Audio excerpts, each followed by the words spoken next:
Good evening, Board of Regents members.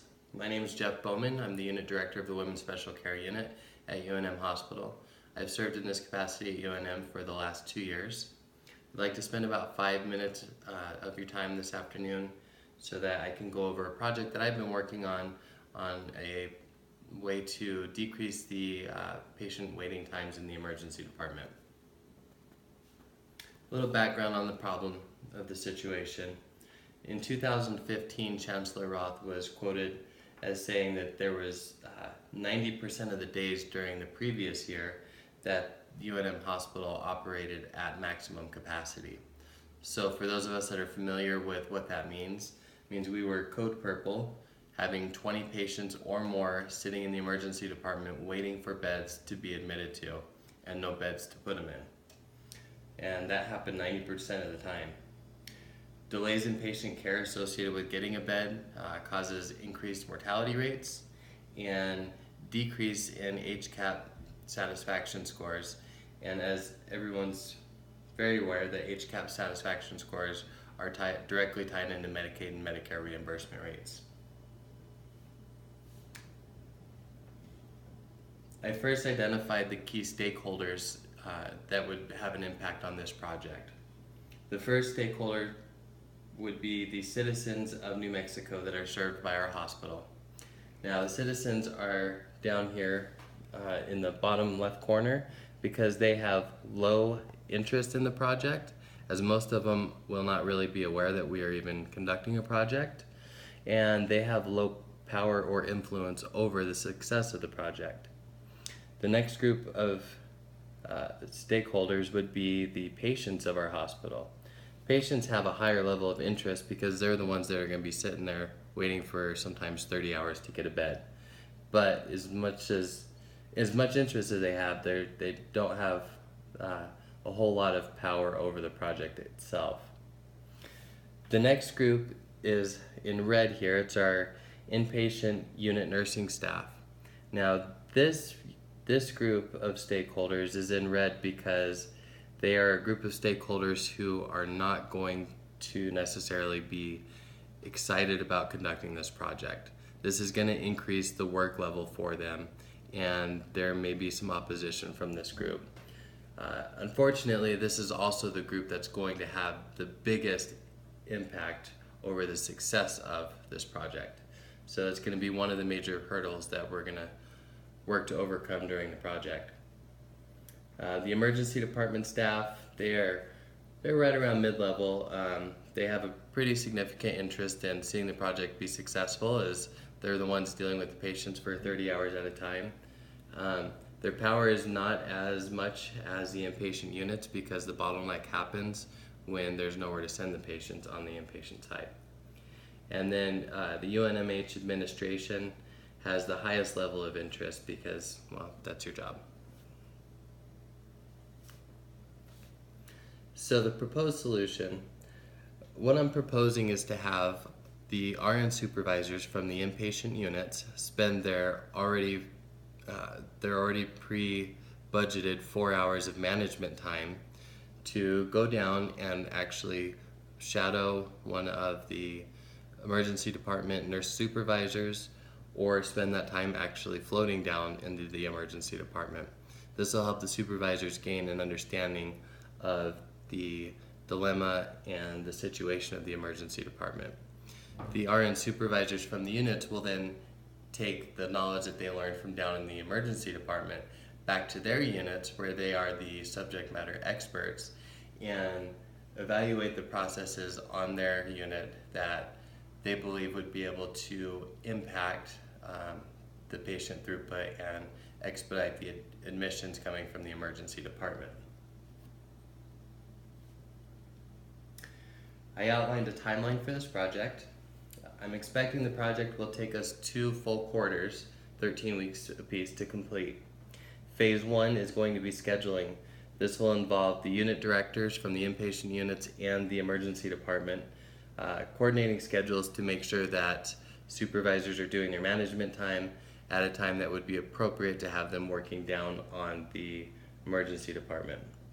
The first 2 weeks will be just scheduling getting the schedules to match up.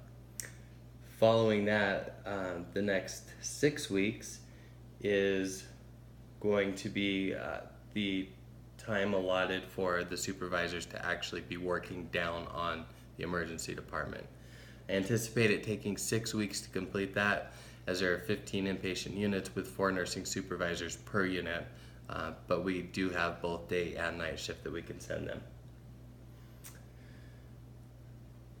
I also allotted for a 2-week critical path component, just in the situation of supervisors getting sick, changes in staffing needs with the units, and that 2-week period will just kind of act as a buffer so that we can make sure and get all the scheduling completed.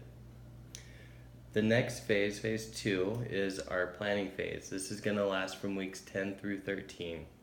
The planning phase will include the evaluation of the process by the supervisors after they have completed their time down in the emergency department. They'll take back that information and spend the next 2 to 3 weeks evaluating their own process within their units and the emergency department and coming up with a plan to share with their staff. Phase 3 will last from weeks 14 through 17. This is the implementation phase and will likely be one of the most important phases.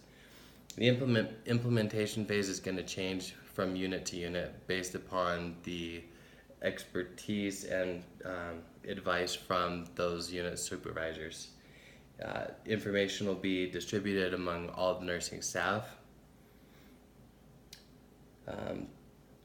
During phase 4, which will be from weeks 18 through 19, we will evaluate how the new processes and interventions that have been happening on each unit have impacted the overall emergency department wait times and how well the staff on those units are buying into the new processes. And then phase 5 is going to be the final presentations. This lasts from weeks 20 through 26. The first couple weeks will be presentations to the key stakeholders within administration, the upper levels of management, unit directors, executive directors, and so on. With the final week of presentation will be after conducting all of our research and presenting that data to the public. So the communication process is going to vary based on the type of stakeholder. For the citizens of New Mexico, we feel the best way to reach them is going to be through radio, television, and social media, and really focus on the improvements that UNM has made to the emergency department wait times.